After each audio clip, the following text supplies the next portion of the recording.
pinapaunlad ang tatag ng kalamnan o cardiovascular endurance at power ay ang paglalaro ng batuhang bola. Ang mga gawaing makatutulong sa paglinang ng mga sangkap o component ng physical fitness ay ang mga kasanayan sa larong ito gaya ng pagtakbo, pag-iwas at pagbato. Makabubuti para sa kalusugan kung madalas ang pakikilaok sa ganitong uri ng mga gawain ng mga batang tulad mo. Ano nga ba ang larong batuhang bola? Paano ito isinasagawa? Ako si Janelle Endiluya mula sa grade 6A. Tara! Samahan niyo ako sa bidyong ito upang sabay-sabay natin tuklasin ang larong batuhang bola. Mga kagamitan: malambot na bola o bolang gawa sa ginsot na papel.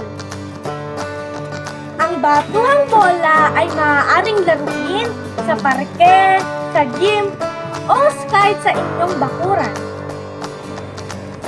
Batuhang bola. Hinango sa Amerikanong laro na dodgeball, ang larong batuhang bola.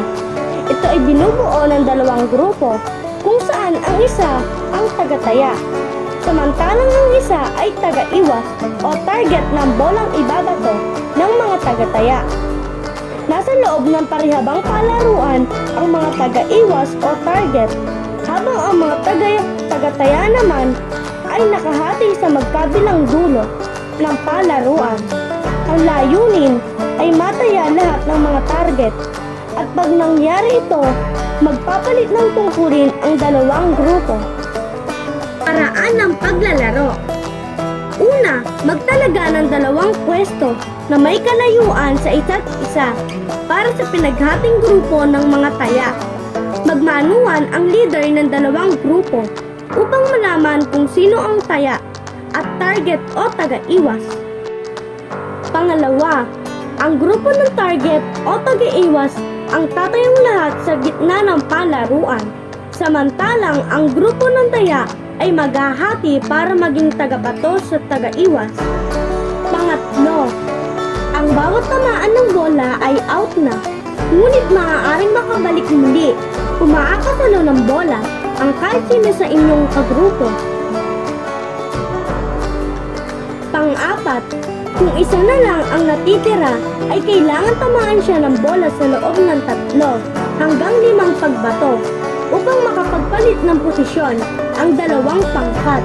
Kung hindi naman, ay mabubuhay muli ang lahat ng miyembro ng taga-iwas. Pang-5, ang bawat yugto ng laro ay tumatagal ng 4 hanggang 5 minuto. Saka bibilangin ang natitirang taga-iwas na minsan ay hindi lang isa. Ang pangkat na may mas maraming bilang na natira ang siyang panalo.